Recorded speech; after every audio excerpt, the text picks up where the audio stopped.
গতকাল সোমবার কিন্তু মধ্যরাত থেকে যারা রানিং স্টাফ রয়েছে তাদের কর্মবিরতির ঘোষণা দেওয়ার পরে কিন্তু মধ্যরাত থেকে ট্রেন চলাচল বন্ধ হয়ে যায় রাজশাহীতে এবং সকাল থেকে অর্থাৎ সকালের দিকে এই যারা যাত্রী রয়েছে বিভিন্ন জায়গায় কিন্তু গন্তব্যস্থলে এসে পৌঁছানোর কারণে এই স্টেশনে এসে হাজির হয়।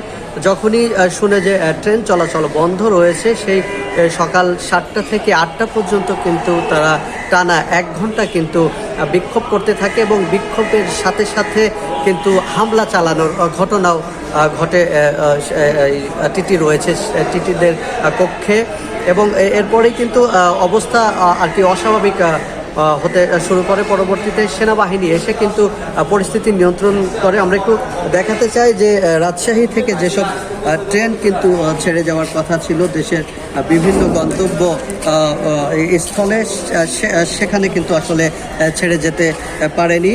এবং আরেকটি বিষয় জানিয়ে রাখতে চাই, আমরা রেল কর্তৃপক্ষের সাথে কথা বলেছি। সেনাবাহিনী আসার পরেই যারা যাত্রী ছিল তাদের সাথে কথা বলার পরেই কিন্তু পরিস্থিতি স্বাভাবিক হয় এবং এরপরে যারা আসলে অনলাইনে টিকিট কাটে তাদের টিকিট কিন্তু আসলে অনলাইন ব্যাংকিংয়ের মাধ্যমে ফেরত দেওয়া হয়। আর অপরদিকে যারা কাউন্টার থেকে টিকিট সংগ্রহ করেন তাদের সেই টিকিটগুলো কিন্তু কাউন্টার থেকেই কিন্তু আসলে ফেরত দেওয়া হয়।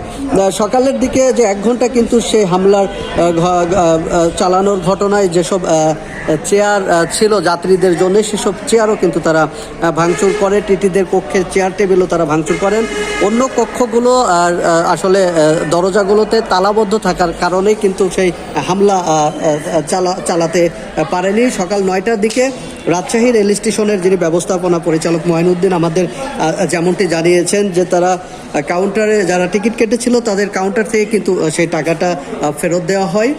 আর আরেকটি বিষয় সেটা হচ্ছে তিনি জানিয়েছেন সোমবার দিবগত মধ্যরাত থেকে কর্মবিরতির কারণেই কিন্তু আসলে ট্রেন বন্ধ হয়ে যায়। মধ্যরাত থেকে মঙ্গলবার ভোর পর্যন্ত রাজশাহী থেকে কোনো ট্রেন ছেড়ে যায়নি। তবে মঙ্গলবার ভোর থেকে সকাল 9টা পর্যন্ত বিভিন্ন গন্তব্যের দিকে 6টি ট্রেন ছিল, এসব ট্রেন ছেড়ে যায়নি।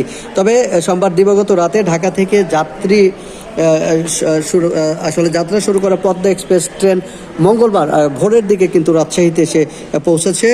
তাদের যে বেতন ভাতার যে আসলে দাবি যারা কর্মবিরতি পালন করছে তাদের মূল যেটি দাবি সেটি হচ্ছে মূল বেতনের সঙ্গে রানিং অ্যালাউন্স যোগ করে পেনশন প্রদান এবং আনুতাসিক সুবিধা দেওয়ার বিষয় আসলে জটিলতা নিরসন না হওয়ার কারণে কিন্তু তারা এই সোমবার মধ্যরাত থেকে কর্মবিরতিতে যায় সেই স্টাফ রেতে।